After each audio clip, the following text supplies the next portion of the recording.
So, hey guys, how are you? Sorry, I know I'm filming on webcam again, which probably looks really grainy, and you can totally see my awesome Christmas lights and stuff in the back, which look really deformed and like there's fairies like stuck to my freaking door, but alright, so this is the second half of my thoughts on Korra. I started off on 5 and I'm skipping 6 completely. My thoughts are probably exactly the same as far as 6 goes. 7 and 8 were on 1, and I'm not going to pick 1 apart at all because I absolutely, totally adored 1. So, like, I thought that was, like, a really good amount of story to, basically let people know, how the Avatar came to be and stuff. So, I was told, hey, the second half isn't really that bad. There's not a lot of mistakes and everything. I think you'll like it. So I turn on 9, and within 5 minutes I'm pausing it and pulling out the notepad. Frustrated again. And as most of you know, usually my complaints are just with the character development. Like, there was so much character development in the first season, and now magically they acted like there was nothing there anymore. So I took some notes, and I'm just going to read off my notes and give my thoughts based on my notes. So, first thing I noticed. I noted Dasami has shot all her character development in the foot by trusting Varric. Dude, how can you not be more cautious and think after what your own father did? Because she's like, oh no, Varric couldn't possibly be betraying me, Well, look what her own dad did. She was totally convinced that her own dad was going to be like, totally trustworthy and stuff. And it is your parents. I understand that you'd want to trust your parents, but I don't know. I figured that she would have some kind of air of caution after that. And, the one thing I did notice that Mako seems to be the only one developing. Like, it looked like all of his development was gone, but as the second season here started showing up, he started being the only one with some sense, the only one thinking, the only one doing any investigating, and that kind of bothered me. Like Bowen was basically just the same. Like, he's always comic relief, he's always kind of non-thinking, but I don't know. Bowen did a lot of things that I just didn't like this season. And Tenzin being angry just really upset me. Like, I know he was a little frustrated last season, but was he really this angry? Like, I've just seen him get so angry about so many things, and, if you get later into, like, the 13th and 14th episode, like, why there's so much inner strife. Like, it shows really well for you, but we'll talk about that in a couple episodes. And then it looks like Korra's developing again. Yeah, she's slowly developing back into what she was, at the end of the last season. And actually, she's developed more, but again, that's in a couple episodes. Alright. So this is a long paragraph, and I'm just gonna read it, and if it sounds like gibberish, I'm sorry. Watch Mako and Asami together doesn't make sense.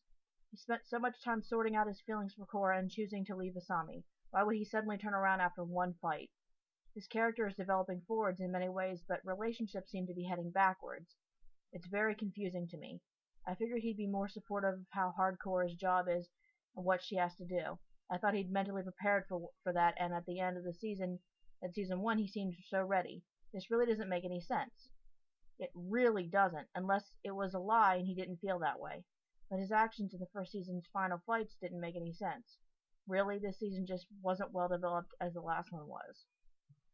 Yeah, so, like, he goes back to Asami, and, I can agree that they are definitely a better match for each other. They're really cute together and everything, but he chose to walk away from her. He accepted that Korra was going to have struggles, or at least you'd think he would, but yet it just seems like all that's shot in the foot. Like, what exactly happened here, dude? It hurts to see that relationship so short-lived, I guess. I mean, I guess Asami's and his was short-lived too, but it's just like, dude, if you're gonna make such a big decision of breaking somebody's heart like that, you really need to think. He really should not be in any relationship at all if he doesn't, like, figure out who he wants and who he's gonna stick with, because he can't play the bouncing back and forth game between the two. That's not fair to them. It's just not fair. And it's not good for Korra, who has a lot on her shoulders. Okay, next note. Really, Lynn? After the last season when Asami's dad framed a dude and made you look silly, you can't believe someone else is doing that to Mako? You know, she should have had character development there too. Lynn has a freaking background character in this whenever she was like front and center stage in the first season. Why? She's an awesome character. She's got so many feelings and emotions. She's got so many great talents. Why was she shoved in the back burner like nothing? I don't really understand that, and I don't really understand why these people who have gone through these situations wouldn't like take the time to think, hey, maybe something's up. It just drives me bonkers. But yeah, those are my thoughts on episode 9. Let's move on to episode 10. Episode 10 really didn't have many complaints for me. It was more like I just kind of noted some stuff. The first thing it was, I was really excited to see Iroh, and I was just waiting for them to screw him up. Like, I was waiting. Like, I listened to every line of his and just focused on waiting for them to screw him up, and they didn't. I mean, I really miss the original voice for Iroh. I did say Iroh the first time, right? I think I might have said Mako. If I said Mako, I meant Iroh. Okay? I meant Iroh. But I don't remember whether or not I said Iroh or Mako, so. But yeah, basically, I was waiting for them to screw him up, and they didn't, so really happy about that. And, oh yeah, like, the guy who decided to stay in the library, for some reason, seeing his, like, decayed body, like, freaked me out. Like, it's that weird feeling of time actually passing, of people actually, like, dying and stuff, a person that you've seen. I guess I've gotten so attached to even just minor characters in the first Avatar that it just kind of feels weird. And then I was like, why would the bird be okay with the Avatar? The last Avatar's friends tried to steal from him. Why would he let somebody else in the library and be okay with it? And I also noted that I liked how Jinora has definitely grown as a character, and her true personality is shown in this episode. Like, she was always a smart, very confident, kind of grumpy-ish character in the first season, and it's really great to see her really opening up more. I like that, because I really like Jinora as a person. And then I was like, see what I mean? I knew that bird couldn't actually be helping the Avatar, because really, I mean, if they weren't going to do something about that, like, I was going to be mad, because there's no way that bird would be like, okay, this is totally acceptable. Because, I mean, Sokka stole from him and everything, so, I mean, why would you trust an Avatar if everybody that the Avatar brings in takes from the library? This doesn't make sense to me. Alright, more of me blathering out about how great Iroh is, because I just, like, I was so happy to see him in the episode, like, I was crying, so. I noted that it's definitely becoming darker, like, the episodes are definitely trying to shift into, like, a darker, like, it got semi-dark in The Last Airbender, it really did, especially towards the end, but, like, Korra is super dark, like, alright, moving on to episode 11, where I think I had a lot of complaints. Yeah, the emotion with Tenzin and Pema is so touching. Yeah. It's really sweet to see the motherly and the fatherly stuff come out, and I don't know, I just, you know me, I'm one for character development, and any type of emotion there is just, means a lot. Yeah, and here's where I noted, Bolin is consistent in his stupidity and comic relief, but he's still kinda dumb, sadly. Yeah, he's pretty much always gonna be like that, that's just how he is. He's a very simple character. I'm not saying he's a bad character, I like Bolin. And especially towards the end of these episodes, he's a cool guy. He had a little bit of frustration in this season, but so did basically everyone, except for like Jinora and Iroh. Basically everyone frustrated. Okay. Anyways. Oh, here we go again. Asami, you idiot. Remind you of your dad? I understand it was traumatizing and I see where you are coming from, but use your brain and think. Why are you like this when you know you are so much smarter? Failed character development strikes again. Yeah, like when she goes off on Mako and I guess she's feeling betrayed because, somebody she cared about yet again ended up being a bad guy, but at this point, if she trusts him at all, or if she would attempt to just put things together and think for herself, she would have seen that Mako wasn't the bad guy. But it just feels like these characters aren't thinking. And it's just so frustrating. Like, I could go on and on about why are you just not acting within your character. Like, I have a lot of original characters. I have like 50 original characters. And I'll roleplay them sometimes, like in D&D. And I might want to do something really bad, but if I'm playing that character and I know the character wouldn't do that, I won't do it. Like, if I know they're going to react a certain way, I'll react that way. You build a character, you have to react within how you've built that character. Yes, you can allow them some growth. Yes, you can do things like that, but when you've got them acting totally out of character, it's very frustrating to me. Okay. Oh yeah, I made this note. Why isn't Korra the least bit concerned about Naga? Weren't they best friends? Because she always went on in the first season about them being best friends, but now they're using Naga in the movie and painting Naga up, and Naga is again a background character again. Just like they're putting so many really good, really helpful characters from the first season, making them background characters. And then I made a note of the cops eating like pastries, and I was like, you're making a donut joke for cops? Cool. Like, it's wonderful that you have comic relief, but in the same time it feels kinda lame.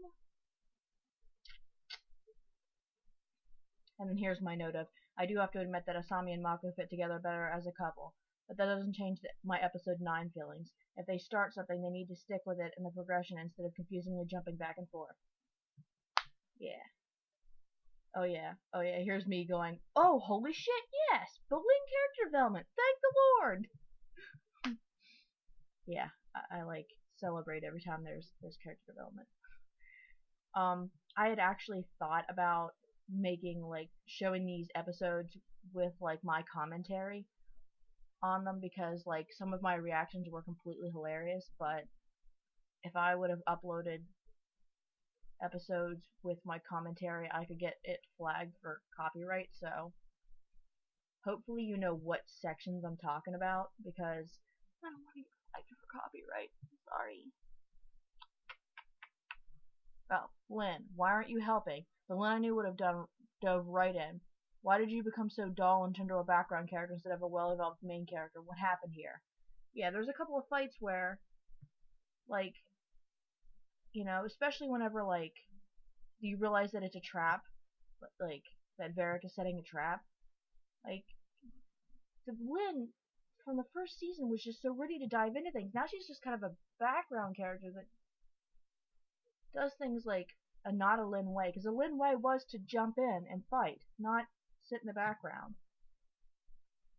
And then I was talking about how awesome the announcer guy is, because as soon as the fight starts happening, he's in the crowd, he like starts announcing it, which laughs so hard. These are the good funny parts in Avatar. These types of things. This, rely on this, like the improv, the quick thinking, there's things that make you go, oh, that is what makes Avatar Avatar. And then I was like, okay, never mind. Suddenly Gladlin was going where she went. But still, she needs more love. Yeah, like, she didn't dive in and I didn't like that, but where she did end up made sense. I was just, again, I didn't feel like it was in her character to do. But whatever, it worked out. Finally, everyone is gaining brains after the fact. Yeah, like, everybody was starting to finally put all the pieces together after this, after Varric and everything. People were finally putting all the pieces together, and I was just like, ugh, after the fact, you're putting everything together. It's great to see the gang back together, but come on. Yeah, trust each other, think.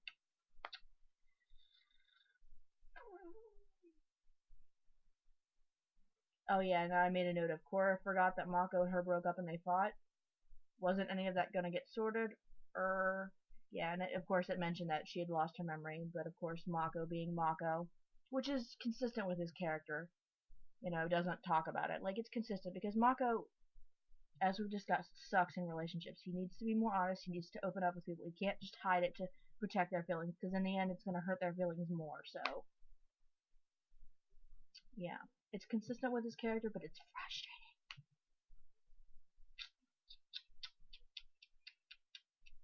And Asami getting upset wasn't fair, but what was she expecting? Again, it's consistent with his character. And then, like, I want to make this because I, like, was definitely, like, thinking about it. Alright, I can't be the only one that goes Unalak, Tarlok, both waterbenders, both evil guys with the same sounding last name. I mean, Tarlok did shape up at the end, but, like, why are they making the waterbenders in this series the bad guys? Like, what? It's like, jeez. What? Alright, episode 12. Now, episodes 12, 13, and 14 are basically just, a lot of commentary for me, not, like, really any type of picking anything apart. There are a few things that I was sitting of... I'm burping so much, I'm so sorry. There was a couple things that I, like, was thinking of while I was watching those episodes, and I was like, it's in general, not just episode by episode, that I made a comment on. So, I'll just bring those up as I go along. Episode 12. My first noting was, Katara, if you look at her, she still has the same expressions that she did in the original show. She might have aged, she might have been years, more developed, but, like, if you look at some of the ways that she moves her face and everything, they're all just still original Katara, and that made me very happy that they stuck to just those little details. And as a side note, as an animation major, I definitely notice when there's animation mistakes, and while Korra is very well animated, there are a lot of animation mistakes, so I'm not going to pick them frame by frame, but I'm just telling you that I do notice, and sometimes it bothers me. But in general, the last, like, 2 to 3 episodes were very, very well animated. There was barely any mistakes, so it's pretty cool. Alright. Yeah, and here I admire how Asami can do so much even when she's hurt. Korra is the same way. Like, they're both really hurting, but they man up and they do what they have to do. They don't sit around and mope. When they know that a job has to be done, they just do it. And it's awesome. And then, of course, like, Unalaq being the Dark Avatar, me and a couple of friends called it, that he was going to do that, like, probably, like, I don't know, like the beginning of the series almost. We basically called that he was going to be trying to do that Dark Avatar thing. And, of course, you could tell through, like, basically through their facial expressions and their hesitation that Unalaq's kids really, really didn't want to do this, but they just kept holding on to the hope that their dad was doing the right thing. Yeah, you can see it in their expressions. And I also made a comment of, it's cool how Aang's kids balance each other. Kaya and Bumi are united because Tenzin got spoiled by Aang. He got the most attention by Aang, so they kind of got to be on the back burner of Dad's love. Tenzin and Kaya are connected because they're benders and Bumi isn't. And then Bumi and Tenzin are both male while Kaya is a girl, so it's kind of like a balance. Yeah, me making more comments, you can see so much emotion in Desna especially, because he kind of got...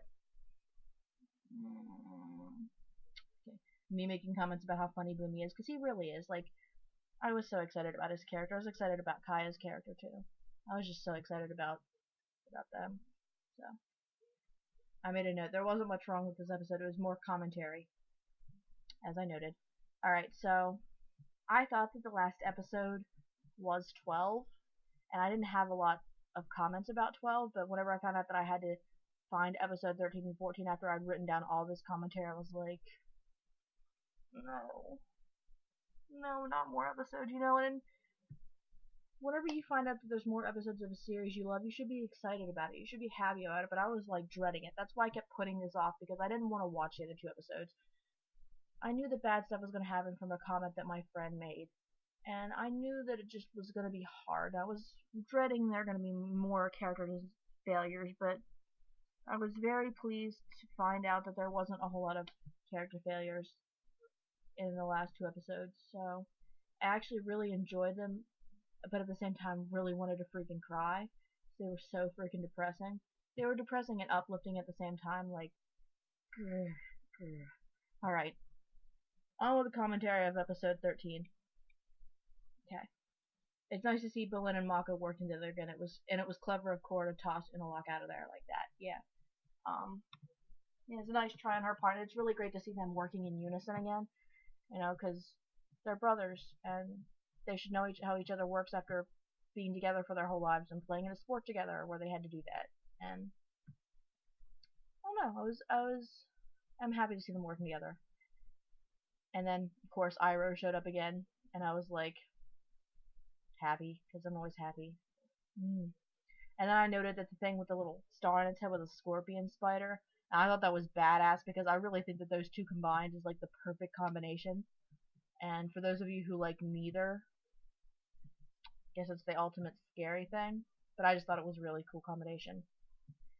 And I also noted that there's been a couple times in the series where Korra has just like been out of it and like standing there. Like, I know she's taken quite a beating, but Korra has pretty fast reflexes. She showed that in the very first part of the first season. So I'm just surprised that they make her stand there in a lot of cases and get hit whenever I know Korra has much faster reflexes. And then here's another one. Here's a big one, in fact. Alright, I know that it's really important to Tenzin to find Jinora, but Korra's whole thing, like, it's the entire world at stake. Like, they could literally, like, stop this dude and then go find Jinora, and everything would be fine. Like, it would be fine. Why did they decide to split up? Why did they take so many benders and so many skilled fighters and split them? Like, yeah, the people who are fighting, you know, for the fate of the world are pretty skilled, but the other ones have had years and years and years of experience. It just doesn't make sense for me to not have everybody work together, you know? Like, that to me was like kind of a derp on their part. I mean, as you see, it all worked out in the end, but I don't know, like, I would think that the fate of the world would be more important to focus on, and Jinora would just be secondary, but I'm glad they found Jinora, and obviously Jinora was basically a complete staple for things going right, because if without Jinora, I'm sorry, you can give Korra all the credit you want, and she's great, but without Jinora, it wouldn't, no. So, okay. And I made a note, it was smart tying themselves together, because if they would have just wandered off, they could have definitely gotten lost, but in the end, tying themselves together didn't work anyway, because they all went crazy. Alright. And I made this note, which, I think Unalaq was just bending water and just bending, like, the ice, but, like, if they'd had him bending all the elements, that wouldn't have made sense, because just because you have a spirit inside you doesn't mean that you can bend all the elements. Like, as we've seen with Juan had to go to each lion turtle and earn the elements and figure out how they worked. Like, for the Avatar to have that kind of an ability, they had to earn it. It wasn't just having a spirit inside them, so I'm pretty sure that Unalaq just used water and ice and stuff, but if he hadn't, like, that would have been a major flaw according to Juan's story, so I just noted that because it really, like, made me think. And I was like, something else I noted that I thought was kind of cool. The twins, like, there's just so many little things about them that make them kind of opposites, but also, intertwined with one another. One being a girl, one being a boy, one being more emotional, even though they're both kind of emotionless, and one being very emotionless. One having a fiery temper, one being kind of calm. But the thing that I noticed, like, today was their eyebrows. Like, at resting, the girls' eyebrows point down angrily, and the boys point up kind of sadly. I just thought that that was kind of cool. Like, I don't know. I'm just silly noticing little things. And I was, like, about ready to flip shit on, but then I was like, Esko really cares about you. You better not be freaking faking it. And then when I realized that he actually wasn't faking it, I was like, good.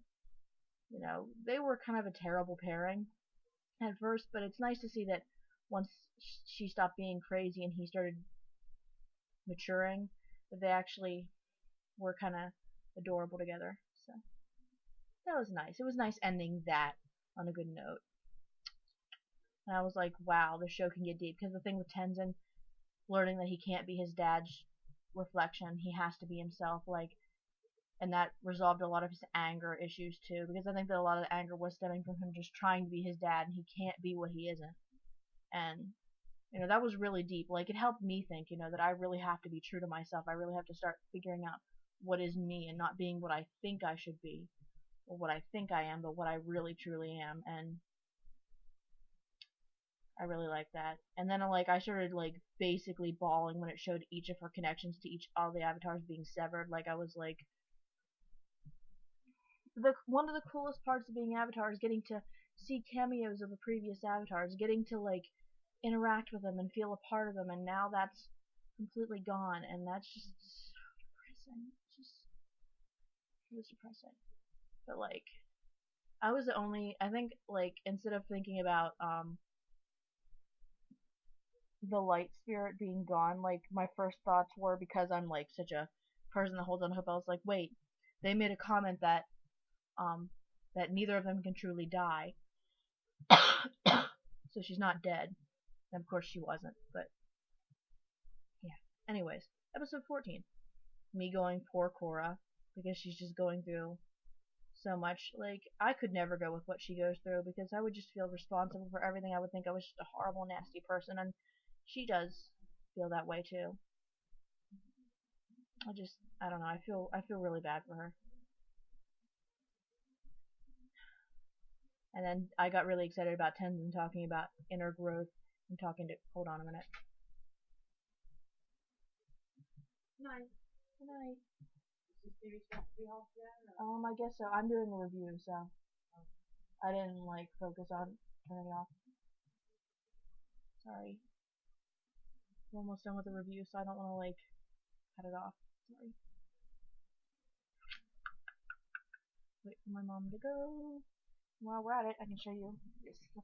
Hold on. I got this today. My Lion King shirt. It says Hakuna Matata. Yeah, it's really cool and really comfortable. Yeah. Yeah, sleepy Zuzu. I sometimes don't even know he's there and almost push him off the bed. Oh, Ed's asleep. Did you give him melatonin again? Seems to be working out really well. Alright. Yeah, Ed's super hyperactive, so we have to give him melatonin to let him go to sleep. Yeah, I got this at Walmart. I really wanted the Hot Topic one, but they were completely sold out both in the store and online, so it was total suckage. But then we saw this at Walmart, and Mom was like, "What do you want, that one?" And it totally fits great, and it's so comfortable, and Hakuna Matata. Alright, anyways, back to the end of the review. Yeah. Okay, so, yeah, Tenzin talking about growing really meant a lot to me, because yeah, this is just all the kind of stuff that I really want to see in a show. Really is. Staying true to yourself, finding yourself. It's something that I do a whole lot and think about a whole lot, so seeing Avatar take that direction really meant a lot to me. And then I was happy to see Mako and Korra sort out their stuff and everything, and it was hard, and I cried because I don't want to see it end for them, but I just hope something good comes of it from both of them. I hope that both of them can be happy and stuff. It's just a shame. I guess to me, it's just a shame to see it go like that. But I could go on forever. And I think it's very interesting of Korra to decide to leave the portals open. And I'm really excited about this new turn. I'm sad that she lost the ability to communicate with the other avatars, but I'm really interested in how this turn of events is gonna go. I think it's gonna be really interesting. I want to see what they're doing with season 3, because obviously there is a season 3 coming out. So I want to see what's going to happen of it, because that was pretty epic. I'd originally thought that there was going to be 28 episodes of season 2 and then also of season 3, but apparently it's actually 28 total, so I didn't really, I guess, understand that, but yeah, those are my thoughts, and it's a freaking half an hour long, so I'm really sorry. I'd actually considered breaking it up into 2 because I figured that it was going to be really long. So if you wanted this, I hope you enjoy it and everything. It was requested by a couple people. One person requested, and I was like, I don't know if I really want to do that. But then like a couple people, like other like real life friends, started bringing it up, and I was like, well, I might as well just give it a shot. So I did, and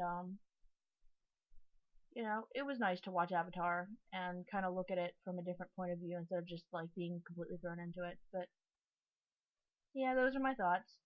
And depending on how season 3 goes, you might get another rant. We'll see. I hope that I don't have to do it, but so. All right, guys. I hope you enjoyed this, and I'm really sorry it was so long, and yeah, but I hope it was the video you were waiting for. Okay. Have a great night, and bye bye.